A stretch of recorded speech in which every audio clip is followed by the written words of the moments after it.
What's going on, y'all? It's the Home Slice Ascend Hyperion here. Halo has long stood out against its FPS peers with its natural inclusion of player-controllable vehicles. Over the franchise's nearly 20-year history, a myriad of vehicles have passed through our hands. You probably know the iconic ones, the Warthog, the Banshee, the Scorpion, but like all other things, the vehicles of Halo were, not created equal. I mean, who could forget the Prowler, which was just a weaker, less manageable version of the Spectre, which was just a worse, less effective version of the Warthog. And we can't talk vehicles without talking about the Hannibal Mantis, which is actually banned by the Geneva Convention for its cruel and unusual punishment of anybody on the receiving end. But in today's video, I want to talk about Halo's worst vehicle, one that no soul in their right mind would ever attempt to use, even in the most desperate of situations.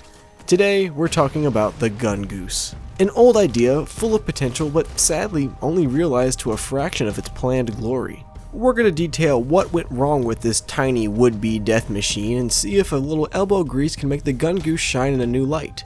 It's time to explore the tragedy of the Gungoose. Let's get started.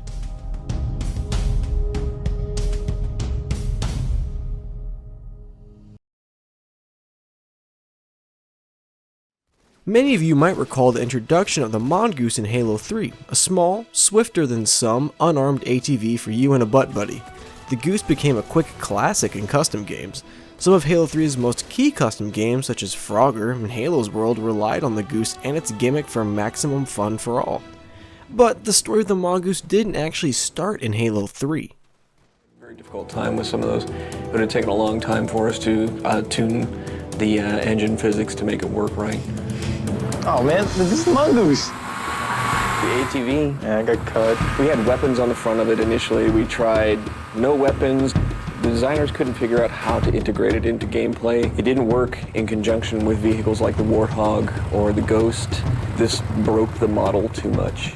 Can't tune it well enough, so we had to cut it out. In 2004, Halo 2 would have been the first Halo game to introduce the Goose, but not as we knew it.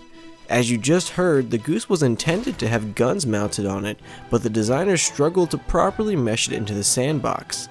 3 years later, it appeared in an unarmed version in Halo 3, instead featuring a passenger seat for an on-hand gunner. I think observing the Halo 2 footage is really interesting because you can even see a point at which the driver themselves wielded their own weapon while on the Goose. It makes sense that a passenger would be the supplement for this. Ultimately though, the Mongoose remained unchanged for 7 years until the release of Halo 2 Anniversary in 2014. Now if you were around back then, you'll actually recall that 343 released quite a bit of cut campaign content, specifically for the Anniversary Edition, a sort of toast for the classics that went unseen.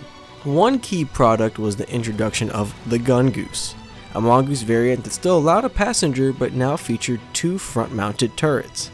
For 7 long years, the Mongoose had struggled to have a utility in gameplay outside of customs.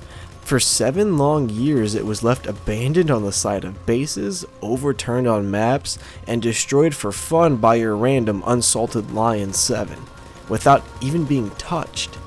As MCC approached launch, we had dreams of a swift and nimble alternative to the bulky Warthog, one that could, potentially chase down the Ghost and players in unways seen before. The vehicle sandbox was on the cusp of dynamic change. And then it turned out the Gungoose sucked. I mean, wow, what a doozy. I mean, to the faithful viewer, have you ever hopped on a Gungoose and said, "Oh boy, killing spree, here I come"? No. When I get on the Gungoose, I say, "Oh boy, partway through the map before I get 4-shotted, here I come." Alright, jokes aside. I think it's interesting that the Halo 2 cut content video pointed out the struggles of the Gungoose, or as it was just called back then, the Mongoose. How should it fit into the sandbox? I mean, I gave you a description a few seconds ago, but really think about that. What if the Gungoose was a better choice than, say, the Warthog or the Ghost? You've just stripped utility away from 2 key vehicles. If the Gungoose could outslay or at least match the Ghost, all while providing an objective carry mechanic of the Hog, while being a faster, harder target, we would have a swell and underused vehicles in matchmaking. But man, what if a team was running an effective Goose and a Hog at the same time? I mean, that'd be crazy. When we look at it in a macro, the Gungoose is in a very weird sandbox purgatory. If it's too good, it threatens the viability of other vehicles in the sandbox, all of which are much more established and integral to the envisioned Halo gameplay. But conversely, it's very easy to underpower it and make it the prowler of the Mongoose family. My point being is that, yeah, the Gungoose is actually a complicated topic. However, it's not too complicated for me to break it down nice and easy for y'all. Let's talk about the Goose's big flaws, and then we'll see if we can fix them. Now's a good time to like and subscribe if you haven't. Problem 1. The guns. I mean, lucky for us, the Gungoose's biggest flop is the guns. A little ironic, right? Actually, the guns on the Gungoose are fairly well powerful. They kill fairly quickly on a target that isn't moving.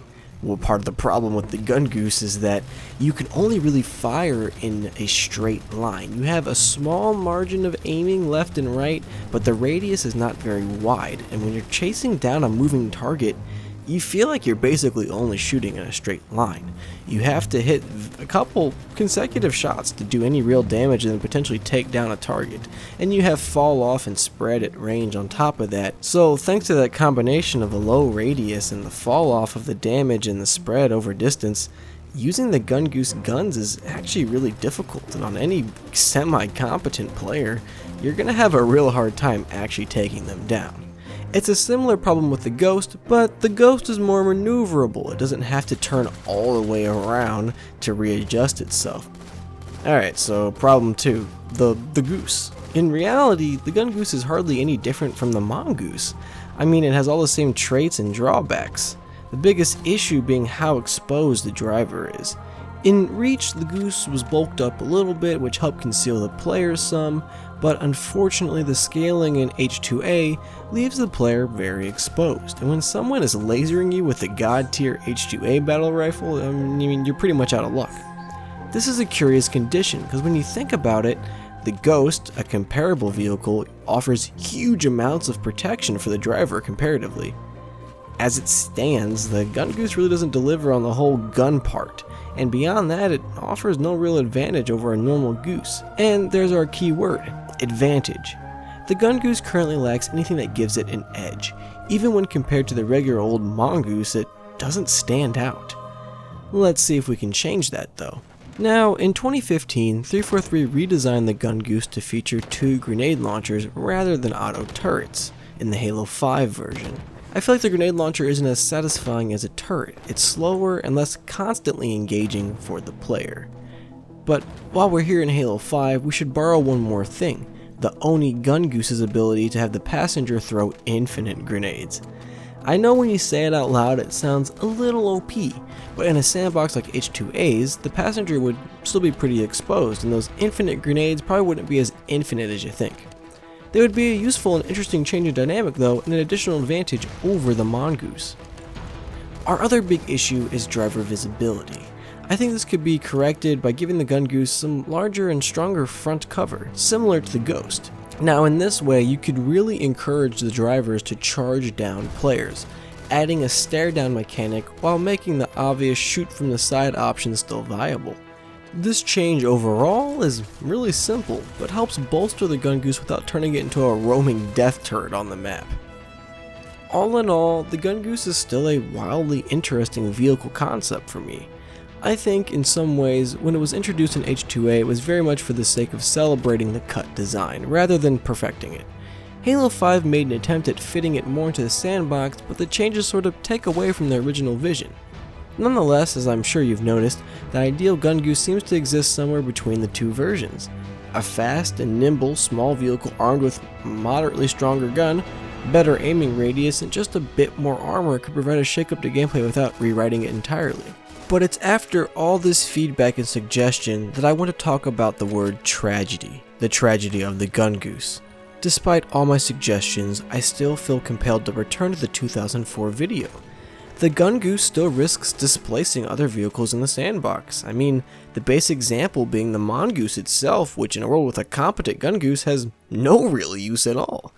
But even the Ghost is at risk. If I have a vehicle that's just as deadly as the Ghost, but allows me to deliver flags and move teammates, why spring for the Ghost first? I'll probably just take the Gungoose and my butt buddy with me and we'll go cap the flag. And furthermore, the Warthog is still at risk, because while it might have more armor and a stronger gun, it requires 3 people for full efficiency. The Gungoose is usually more plentiful on the map. There's like about 4 of them per compared to 2 Warthogs. It can deliver flags and deal damage with just 2 people. That means I could have each team having 2 full Gungooses running around the map at any given point in time compared to just 2 Warthogs. The Goose could become the next objective bus, and that would displace the Warthog. And that's what I mean by the tragedy of the Gungoose, is that no matter how good you make it, it has a negative drawback. And no matter how bad you make it comparatively, to kind of balance it out, it has negative drawbacks. It's in a weird void space. The fate of the Gungoose may always be how it was cast in 2004. It may always be just simple, yet complex enough to find it never really has a full space in the sandbox. I would go so far to say that this applies even to the Mongoose itself.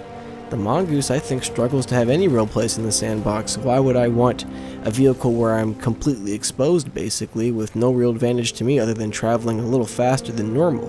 And what's that faster travel time if I just get killed partway through the map anyways?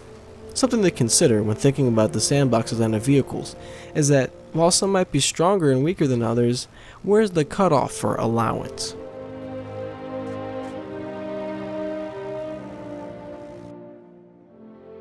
That does it for this video. Be sure to like and subscribe, leave your comments below on what you think about the Gungoose or other vehicles in Halo, and until next time, I'll catch you guys later.